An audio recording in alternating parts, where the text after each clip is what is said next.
Olá, meu nome é Guilherme Novita e eu sou mastologista. Vamos falar sobre um assunto que preocupa muitas mulheres. Fluxo papilar ou descarga papilar. O que é isso? O fluxo papilar consiste na saída de líquido pela papila mamária fora do período da amamentação. A maior parte das mulheres fica muito preocupada com esse tipo de sintoma. Só que na maioria das vezes a gente vai estar lidando com uma situação benigna, uma situação que muitas vezes é fisiológica e não tem nada a ver com câncer.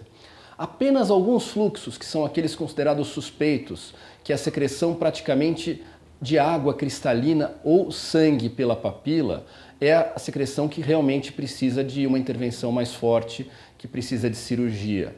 E poucas vezes ainda assim é câncer. Existem três tipos de fluxo papilar. O fluxo papilar que sai leite é chamado de galactorreia, fora do período de amamentação. Existe o fluxo fisiológico, que é um fluxo causado por alterações normais da glândula mamária.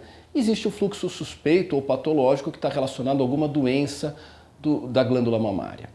A galactorreia é a saída de leite por ambas as mamas. Geralmente você tem essa galactorreia por uma alteração hormonal. Isso acontece seja por um aumento de prolactina, seja por uma diminuição de dopamina, e está muito relacionado geralmente a uso de medicações, principalmente os sedativos, e algumas vezes alterações tiroidianas. Raras vezes alterações de hipófise podem causar isso também. É uma alteração benigna que geralmente é tratada apenas com medicação. O fluxo fisiológico e o fluxo suspeito, ambos são causados nos ductos mamários. O que são os ductos? Os ductos são aqueles caninhos que levam leite para fora durante o período da amamentação. A maior parte dos ductos, os ductos maiores, considerados principais, está na região atrás da papila.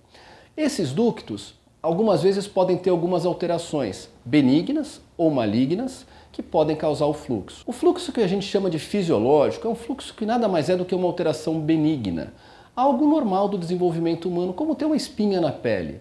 Algumas mulheres, principalmente aquelas que amamentam, têm uma dilatação desses ductos que é chamado de ectasia ductal. Todo mundo produz secreção mamária e quem tem ectasia, essa secreção pode se acumular. E algumas pessoas acham que é importante na hora do autoexame ou da higiene mamária fazer uma ordenha da papila. Essa ordenha não é aconselhada porque ela pode causar microtrauma e ela estimula ainda mais a produção de secreção. Então, não faz ordenha porque isso não é benéfico. O fluxo fisiológico é uma alteração benigna, geralmente autolimitada. Raríssimas vezes vai precisar de cirurgia. Então, não se preocupa, para com a ordenha, que isso daí deve se resolver sozinho. Qual é o fluxo que nos preocupa? O fluxo que me preocupa é aquele que sai uma secreção aquosa ou água cristalina ou sanguinolenta por um único orifício da papila mamária de um único lado e espontaneamente. É um fluxo que muitas vezes está relacionado a uma alteração do ducto chamado papiloma. O que é o papiloma? O papiloma é uma vegetação, como se fosse um análogo a um pólipo que cresce dentro do ducto mamário, obviamente não é um pólipo, mas o papiloma é um tipo de alteração no ducto que pode muitas vezes causar isso. Dá uma imagem típica, algumas vezes no ultrassom, que é um ducto com conteúdo sólido, ou um cisto com conteúdo sólido, e isso daí é uma lesão muito típica de se ver. A maior parte dos papilomas é benigna, mas em 5 a 10% das vezes ele pode ter uma degeneração maligna. Portanto, toda vez que eu tenho esse fluxo suspeito, eu preciso fazer alguma coisa. Quando eu tenho um exame de imagem que mostra a lesão e ela é pequenininha, hoje em dia a gente em alguns casos consegue resolver isso apenas com uma biópsia assistida a vácuo, a mamotomia.